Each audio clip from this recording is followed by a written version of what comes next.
ஹாய்ங்க. கௌதமி பேசுகிறேங்க. சரி, சாயங்காலம் ஆயிடுச்சுங்க. அதனால் தம்பி ஸ்கூல்லேருந்து வருவாப்படி, பஸ் வருங்க. சரி போய் கூட்டிகிட்டு வரலாம் அப்படின்ட்டு நடந்து போயிட்டுருக்காங்க. இப்போ தான் அங்கங்கே ஸ்கூல் பஸ்ஸே வந்துடுதுங்க. நம்ம படிக்கிற காலகட்டங்கள்லாம் நடந்து தான் போகணும் ஸ்கூலுக்குங்க. கவர்மெண்ட் ஸ்கூலு அது நம்ம வில்லேஜ்லேயே இருக்கும். கவர்மெண்ட் பஸ்ஸுங்க. இப்போல்லாம் இப்போது கவர்மெண்ட் பஸ் தான் இருந்தாலும் இப்போ நம்ம ப்ரைவேட் ஸ்கூல் எல்லாம் படிக்கிறோம் அப்படின்னா ப்ரைவேட் ஸ்கூல்லேருந்து பஸ்ஸே விட்டுடுறாங்க. அதனால் பிரச்சனை இல்லைங்க. அங்கங்கே சேஃபாக கொண்டாந்து விட்டுடுறாங்க வீட்டுக்கிட்ட. சரி ஒரு 5 நிமிஷம் நடந்து போனால் பஸ் வரும். சரி கூட்டிகிட்டு வந்துடலாம் அப்படின்ட்டு போயிட்டுருக்காங்க. சரி போகும்போது உங்கள் கூட ஒரு விஷயம் ஷேர் பண்ணிக்கலாம் அப்படின்ட்டு. இங்கெல்லாம் பார்த்திங்கன்னா ஃபுல்லாக தோப்புங்க, தென்னை மரம் தான் அதிகங்க. பார்த்திங்களா, அங்கெல்லாம் ஃபஸ்ட்டெல்லாம் கரும்பு, மல்பெரி இந்த மாதிரிலாம் வச்சாங்க. இப்போல்லாம் மாறி தென்னந்தோப்பெல்லாம் மாறிடுச்சுங்க. எல்லாமே இப்படி தாங்க இருக்குது. இங்கெல்லாம் இந்த கரும்பு போடுற டைமில் என்ன பண்ணுவாங்கன்னா, ஆலை போடுவாங்க. ஆலைனா கரும்பு இங்கேயே ஆட்டி அது வெல்லமாக பண்ணி அப்புறம் அது மண்டிக்கு போகுங்க. அப்போ அந்த காய்ச்சும் போதுங்க, கரும்பு பால் ஊற்றி அந்த காய்ச்சி வெல்லம் எடுக்கும்போது கோல மிட்டாயின்னு சொல்லுவாங்க. அது சாப்பிட்ருக்குறேங்க சின்ன வயசில். அப்புறம் அந்த வெல்லம், அப்புறம் சர்க்கரை இதெல்லாமே இங்கேயே தான் பண்ணுவாங்க. அப்புறம் அதில் என்ன பண்ணுவாங்கன்னா, கடைசியாக தாத்தா இருப்பாங்க இங்கே பக்கத்தில். அவங்க கூப்பிட்டு சின்ன வயசாக இருப்போம் நாங்களாம் அப்போ என்ன பண்ணுவாங்கன்னா, தேங்காய் எடுப்பாங்க. அதில் அந்த கரும்பு பால் ஆட்டி அதை காய்ச்சிறப்போ கொப்பரையில் தேங்காய் எடுப்பாங்க. அப்பா செம்ம டேஸ்ட்டாக இருக்குங்க. அது என்ன பண்ணுவோம், அது எப்பவுமே கெடாதுங்க. தேங்காய் அது ஒரு போசி நிறைய ஊற்றி கொடுத்துருவாங்க. அதை கொண்டாந்து நம்ம என்ன பண்ணோம்னா வச்சு கொஞ்சம் கொஞ்சமாக இந்த தோசைக்கு ஊற்றி சாப்பிடுவோங்க. செம்ம டேஸ்ட்டாக இருக்குங்க. இப்போல்லாம் கரும்பு பாலை பார்க்க முடியலைங்க.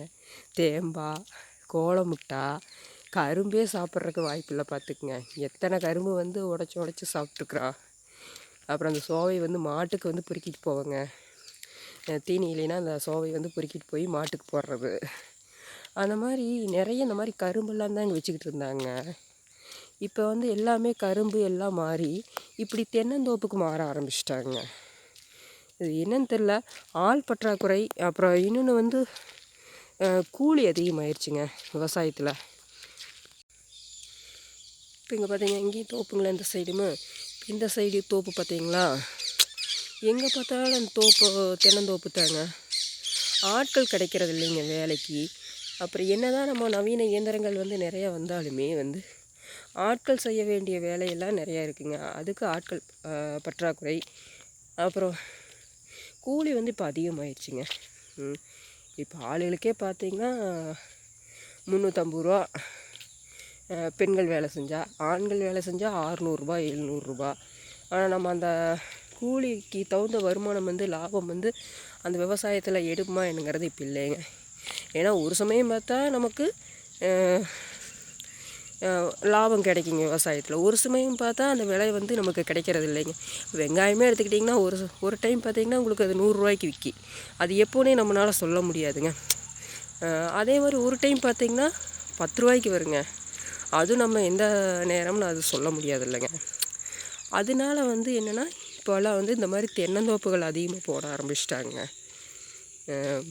இப்போ இதை விட விவசாயத்தில் என்ன பெரிய இது, இடைத்தரகர்களுக்கு தாங்க பெரிய லாபமே இதில். இப்போ நம்மளை மாதிரி விளைவிச்சு கொடுக்குறவங்களுக்கும் லாபம் இல்லை, அதை வாங்கி சாப்பிட்றவங்களுக்கும் லாபம் இல்லைங்க. இடைத்தரகராக இருக்கிறவங்களுக்கு மட்டும்தான் அதிக லாபம்ங்க. இடைத்தரகர் இல்லாமல் விவசாயம் பண்ணணும், அது லாபம் எடுக்கணுங்க. அப்போ தான் நமக்கு அதில் ஒரு லாபம் நம்மளுக்கு கிடைக்குங்க. அப்புறம் இன்னொன்று என்னென்னாங்க, இப்போ தென்னை மரம்னா அது சொட்டு நீர் பாசனம், தண்ணிங்க சொட்டு நீர் பாசனம்னா அளவாக இருந்தால் போதுங்க. இப்போ மழை காலங்களில் மட்டும்தான் தண்ணி இருக்கிறப்ப அந்த வயலாக தண்ணி தேக்குவாங்க. இதுவே